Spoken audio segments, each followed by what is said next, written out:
we are going to discuss various types of relationship. So we have basically three types of relationship.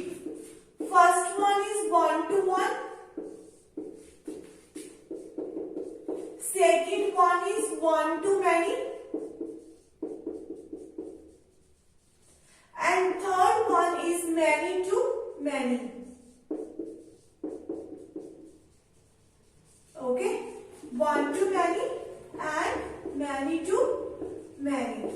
So I already told you that whenever we are going to make one project, so we have one database corresponding to one project, and within one database we are having several number of tables like student, course, fees. Okay, so it is not that all these tables are going to be independent. Definitely there must be some relationship between the tables. Okay, so let's suppose between the student and course, any one of the relationship out of these three relationship is going to be there. So the relationship between the student and the course table can be either one-to-one or one-to-many or many-to-many. That really depends upon the requirement. What kind of requirement you have. On the basis of your requirement, you would be defining the relationship between the tables.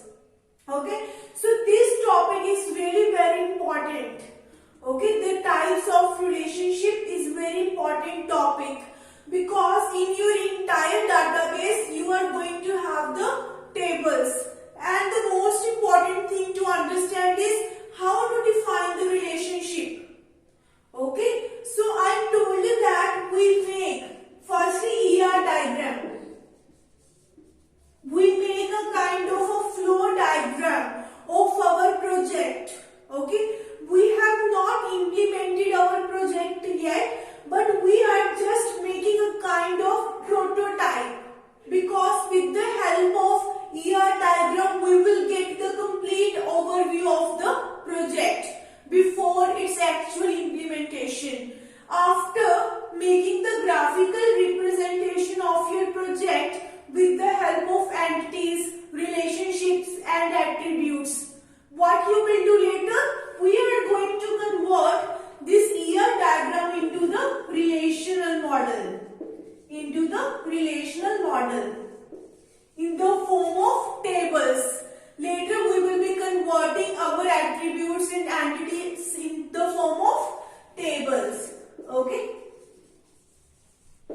In this video, we will be focusing on the one-to-one relationship. Okay.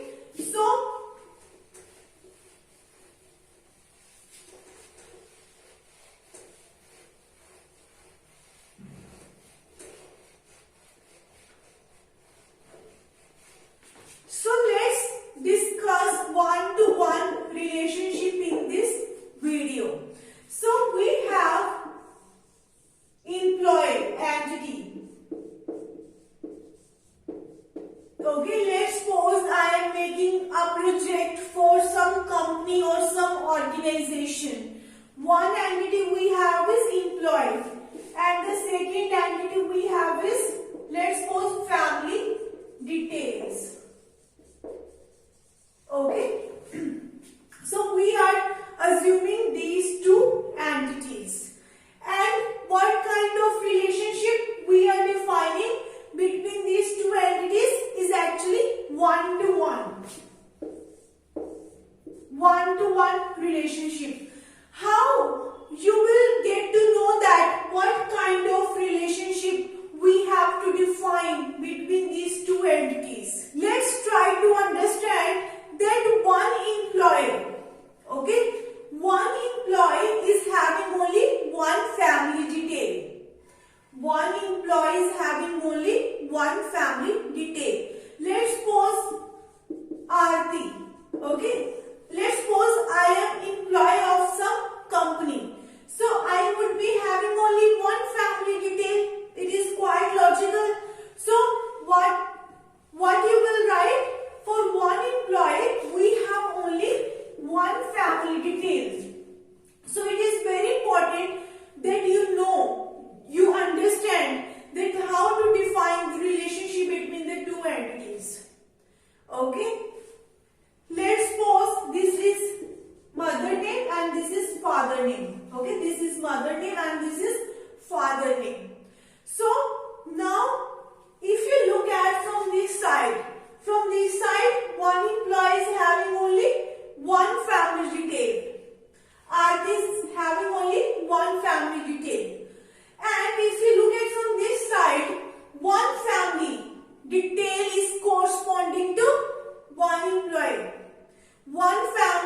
employees. Okay, and now let me tell you that this employee is actually our strong entity. This employee is actually our strong entity.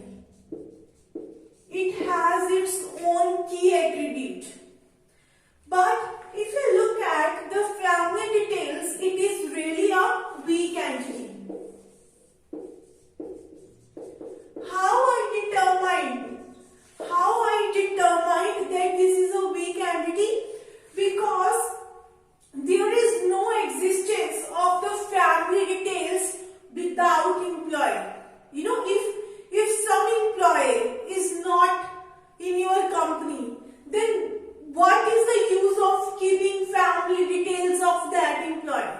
So all the employees which are present in your company, you are just storing family details only of that employees. Okay, so that's why there is no existence of family details entity on its own. Okay, it is just existing because of the employee table.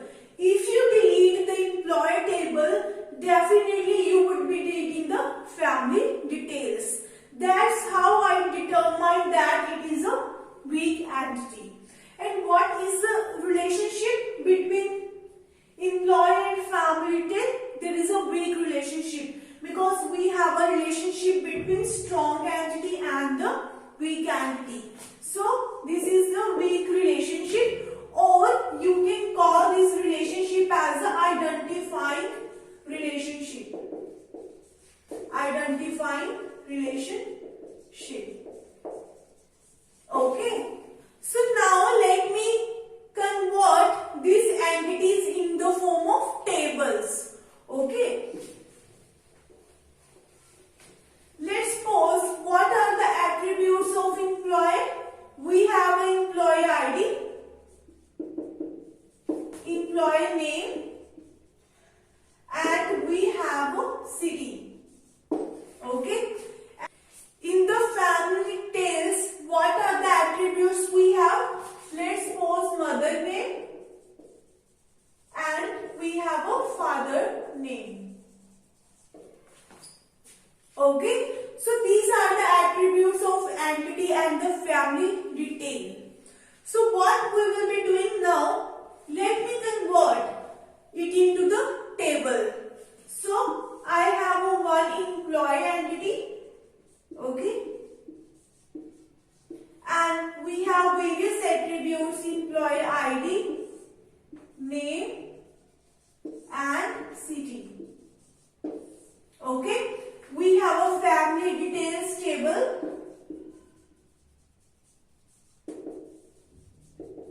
So what are the various attributes in this? We have a mother name and we have a father name. Okay, so let's suppose employee ID is 1 Aarti, let's suppose Patiala, 2 Neha, let's suppose Delhi. Okay, let's suppose we have mother name, father name A, B, C, D. So we have a relationship between these two tables. If you look at it, this table is now independent, this table is now independent. There is no kind of relationship between these two tables. So we have to define a one-to-one relationship between these two tables. So for defining the relationship, I already told you that we should have a one common attribute in both the tables. Okay, and that common attribute should be primary key in one of the table. So employee ID is a primary key in this table. I am taking this attribute as a common attribute. So what I am writing here? Employee ID. Okay, so what I am writing here? 2 and 1. So the employee ID 1. Employee ID 1, mother name is C and father name is D. With the help of this common attribute, what you can do, you can combine these two tables. Okay, let's suppose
there is a partial participation. How? Because if you look at this entity is not related to any entity of the family detail table. Okay? This record is not related to any record of the family detail table. What you can say? We can say that we have some employees existing whose family details might not be existing. Okay? That is actual meaning of partial participation. That there might be some employees whose family details might not be existing. Okay? And if you look at from this side, from family details to employee side, so there is a total participation. There is a total participation from this side. How I determined it? Because for each and every record, we have a corresponding employee. Okay? There would not be any family details existing whose employee is not there. So for every family detail, definitely we should have some corresponding employee. There would be no family details whose employee doesn't exist. So from this side, there is actually a total participation. There is a total participation. Okay? And let me tell you one more thing. If I have EF, okay? If I have one more family detail EF, you can't write here 1 or 2. You can't keep employee ID 1 or 2. Okay? Let's suppose if you write 1 here, then that would not be one-to-one relationship, because for one record we have 2 family details in the family detail table. Okay, so what is the meaning of one-to-one relationship? For one employee, there is only one family detail like this. Okay, so for one employee, we have just only one family detail. If you write like this, it is not actually one-to-one, because for one employee, we have more than one family detail. One employee has more than one family detail. So it is not one-to-one. Okay, you can't keep record like this. It is not one-to-one. So if each and every employee has only one family detail, and from family detail side, for one family detail, we should have corresponding only one employee. Okay, if you look at this, for one family detail, okay, for one family detail, we have actually 2 employees. That shouldn't be there. For this family detail A and B, we have 2 employees. Okay, so what you can say, there is not a one-to-one relationship. It is actually a one-to-many relationship. For one family detail, we have more number of employees. Okay, so it should be from the both sides. For one employee, there should be corresponding one family detail, and from family detail